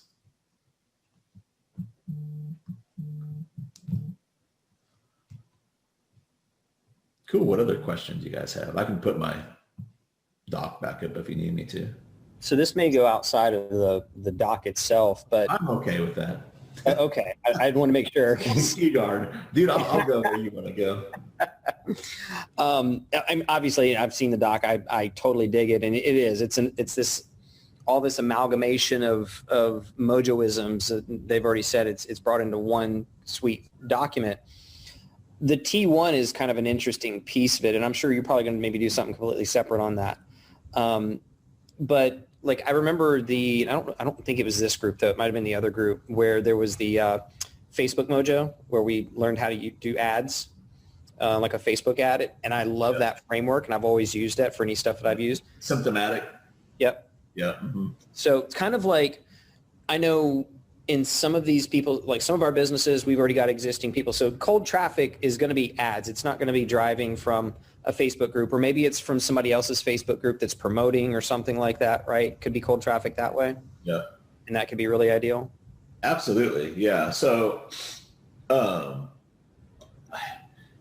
like it just like for the minimum viable T1, we just want to invite. We just want to put the damn offer there, right? Because we want to see if the offer works or not, right? But once we know the offer works, then we're going to want to open up the net a little bit, right? And we'll start with symptoms, right? And then we kind of like walk them through the symptom and the real problem and the plan even right there in the T1, right? And then they can reach out and they're already kind of pre-sold on those things, right? A little bit, right? You can never be like pre-sold too much on the plan if it's a brand new plan for you, right? So in the minimum viable T1 ad, right, we just want to make sure the offer is working. So it's super short, and we're going to get maximum response. It's going to be the maximum pain in the ass, right?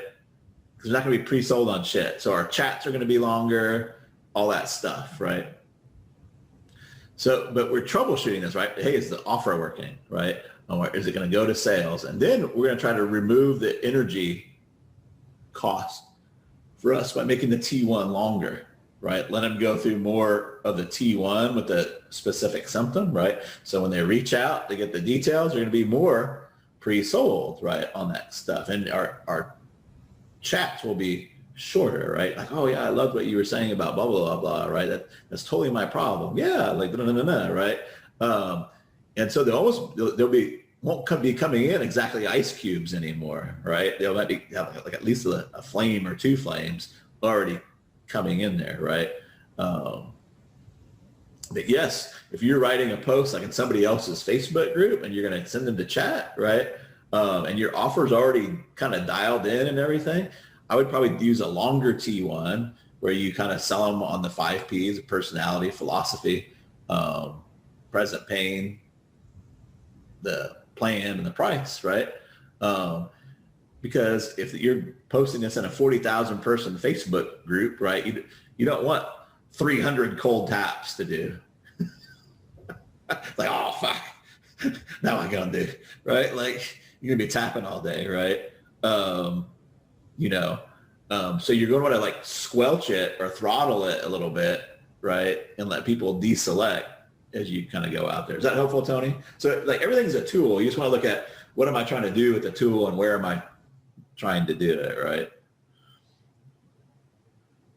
Kind of like the referral stuff that happened. Like I didn't want to like keep them on a long time, right? Because I just want to get to the where I can interview. I'm basically interviewing them is what I'm doing, right? When I do that stuff. But so it's a little snippet, right? I just got to give them a little bit of the plan. What's the plan, right? And the present pain was in there, and the plan, a little bit of my philosophy, right? Because I was a little bit braggadocious. I'm like, hey, I'm good enough at what I do, right? That I'm going to pay for it, right? That's all it took, that little snippet into the call, right? So just understanding what you're wanting the tool to do. Are you putting? Are you doing a long drive, right? And it's all really based off the P's. What are they pre-sold on, right? If they don't even know what the present pain is, right, or the real problem is, that's their solution unaware, right? So, but the more they get pre-sold on the P's, the kind of the closer to the whole that they are, right?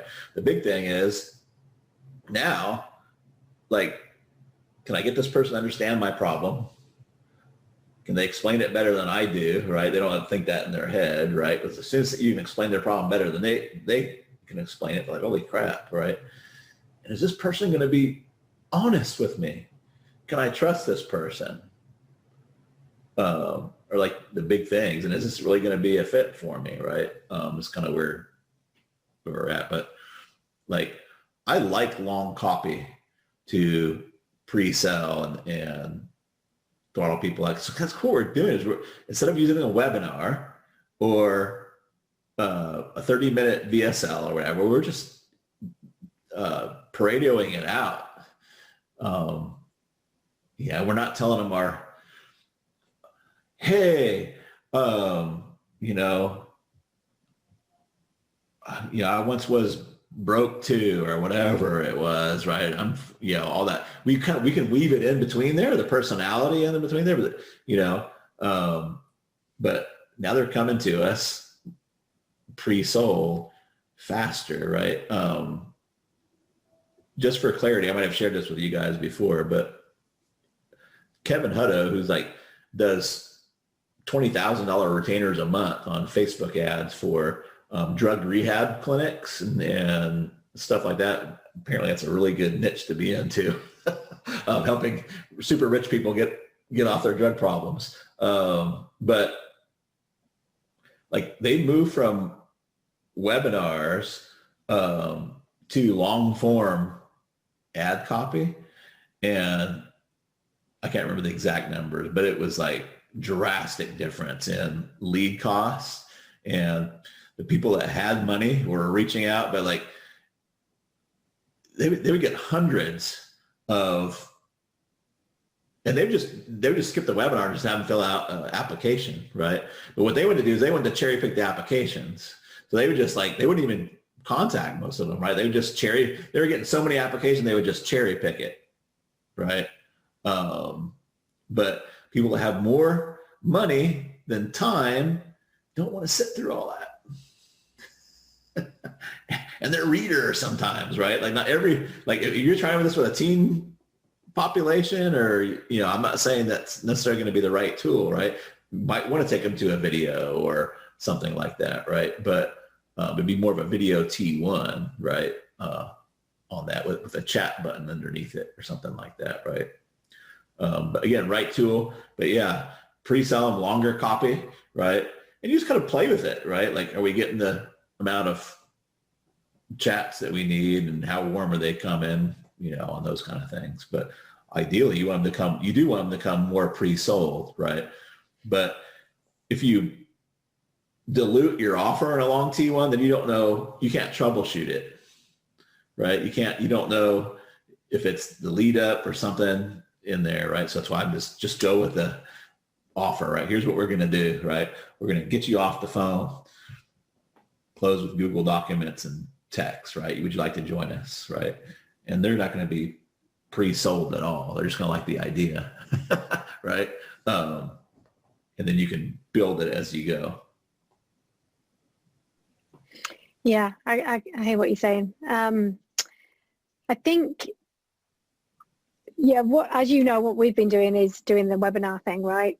And what I did try the short ones, and I was getting a lot of, it just felt like a lot of time wasting. But I know what you're saying, you're just getting data, right? That's right. But yeah, it was a lot of what I felt was unqualified people. That might be the wrong way to look at it. Maybe the ad was just shit. I don't know. But what I did this time with the webinar was did more of the long form based on your feedback, you know, what you gave me on the video a couple of weeks ago. I got them they registered for the webinar. They went into Facebook and Facebook Messenger. And then what I did was like a reminder and said, hey, if you don't want to hang out for the webinar, just message me now. Let's have a chat, right? Yeah. And so I got a lot more. I got 300 people, like you said. I was like, oh shit. I was there for 4 hours just going bosh, bosh, bosh, bosh, bosh. Yeah. But I was able to disqualify a lot of people because I just knew they weren't, you know, they were just kind of hanging out, just checking it out. But I got like 2 or 3 that bought either directly after the webinar. So they sat, they watched it, they were like, bosh, I'm in. Yeah. Or the day after, right? So it definitely worked that way. But I get the point that we've got so much in that webinar. It's like 90 minutes, right? And then I was thinking of doing what you said about, I'm setting that up now, like the evergreen style where they can watch it when they want. And in the ad, it says, I know you're busy, so, you know, you can watch it whenever you want, you know, in between putting the kids to bed or whatever, right? But it's long. So would you, I know it works in terms of really pre-qualifying what we do, but would you suggest just doing that, see how it goes? Because we've already got it. Or do a shorter version. Well, here's what I would do. I would turn your video webinar into a written T1. Okay. Cut out all the stuff you really don't need in there, right? Like throat clearing and the, you know, and kind of just use a nurture and pick style, long form. It's like you're almost writing an email, but you're going to do a lot of the pre-selling right in the email. But take your webinar, right? And because I'm sure your webinar, if it's converting, you're getting in to see a real problem. Like, right? And there's probably a way that you do it in there. But so the way to think about it is just like to make it a written webinar, right? Just T1, right? And let them go through that, right? I think it's probably your answer on that. Okay. They'll come out way more qualified, right? Obviously, you don't want to have, you know, a 30,000 word T1, right? But you know, if it's 1,000, 2,000 words, right? And they go through all that and they reach out, right? They're gonna. Okay, I hadn't thought of that. Yeah. So how would so that's not the ad, right? You'd have a short ad and then you'd just say, hey, go and read this kind of thing. Is that what you mean, or? No, you write the ad just long. Just a really long ad. Yeah, okay. And then at the very end of it, you say, hey, if you like all the details, right? Just same kind of closing you do in a webinar, right? So they don't have to fill out it, like just chat with me, right? And so you just put that messenger link in there, right? All right. Sounds like a plan. Yeah. I'll try that. Yeah. Yeah. Yeah, that's kind of what Hutto did. He just like, I put the damn webinar in text format, right? But basically just think of the P's, right? So you start out with a symptom. It's kind of like walking through this document. After you get through this document enough times, you can just take a chat almost, right? Mm. Because they're going to tell you like, hey, you say, can you tell me a little bit about your situation? They're going to, like, you're not going to get new stuff. Oh, there's going to be like category of 4 or 5 things, right? There's probably the 4 or 5 ads that you need to write, right? Like, right. But then you just look at the, so that's what I love about this. Cause like you get in the market to write your copy for you. So you walk them through all this stuff, right? It's like, well, yeah, what is it? Who else is affected by it? So, I'm affected here, affected there, like it's really costing me this, right? What have you tried so far? I've tried this and that. How come it's not working for you? Because basically, if you walk through this enough, you're going to have a webinar or a T1, right? Is what's going to happen on that, right? And when you get to the plan part, you can explain a little bit of the plan, but then you can have them reach out for the rest of the plan, right? Mm-hmm. And you can decide kind of what to do with them from there, but they're going to be way more qualified. But your drop off, right?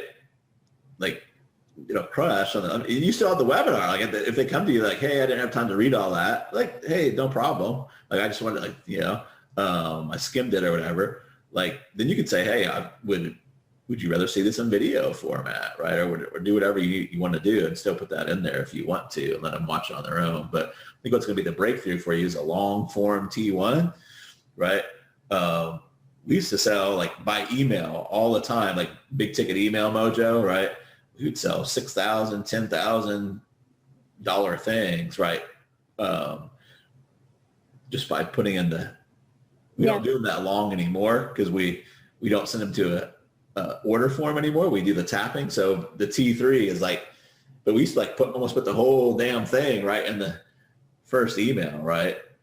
Yeah, no, totally. So what I did actually, I took a lot of the emails that I've written, which are the kind of that style, but not long, not everything. Yeah. And I put those as the ads, which worked really well this time, rather than, me telling my sub story about how awesome I am. And they worked well. But I like this. Yeah, I didn't even think of it. I think that's really cool. And then I can, because what I do, I have started doing the plan. Yeah. I do a lot of my stuff by email right now. So what I do is they come back, we kind of do like the T2, and then I give them what I think the plan for them should be. And then I give them the T3. So I'll say, so this is what we're going to do. We're going to look at this, we're going to do this, and then we're going to do this. Yeah. And then they're like, yeah, brilliant, awesome. I'm like, yeah, cool. Yeah. And here's the T3. Yeah, so that's worked really well. So I think this, yeah, cool. All right, I'm going to do that this week. Awesome. Yeah, some of my favorite, I don't do much prospect lists anymore, but I used to, in my firm, I would take people's prospect lists and sell the big ticket stuff. And my favorite people to do were people that were running webinars, right? Because they would run into a webinar, but they would say, oh, I can't run into the webinar more than once or twice, right? So I just take their webinar, turn it on its side, and that was my sequence, right? Like, we crush it, right? Because they're just bite size, and then we run them in, do our other magic and stuff with them, right? But yeah, I would just 80-20 out your webinar and put it into a T1, make that the ad. They're going to come in a lot warmer, right? And more qualified. Yeah, love it. And then would you even, maybe I could smash it up as well into because we've got kind of like 4 key problems, right, that we go through in the webinar. So I could do one long one, and then I can smash it up into different ones. That's right. You might, I mean, like most markets don't have just one perfect avatar. There's usually 3 or 4, right? You'd want to run different ad sets and maybe even different tappers on that one, right? With different T3s, like if you're going to get real fancy with it, right? So if you have somebody that's just getting started, right, they're going to have different symptoms than somebody that's got inventory problem and, problems now. It's like, oh my God, we're selling a lot. My big problem is keeping the inventory in or keeping that managed, right? They're going to have much, much different problems, right, on that.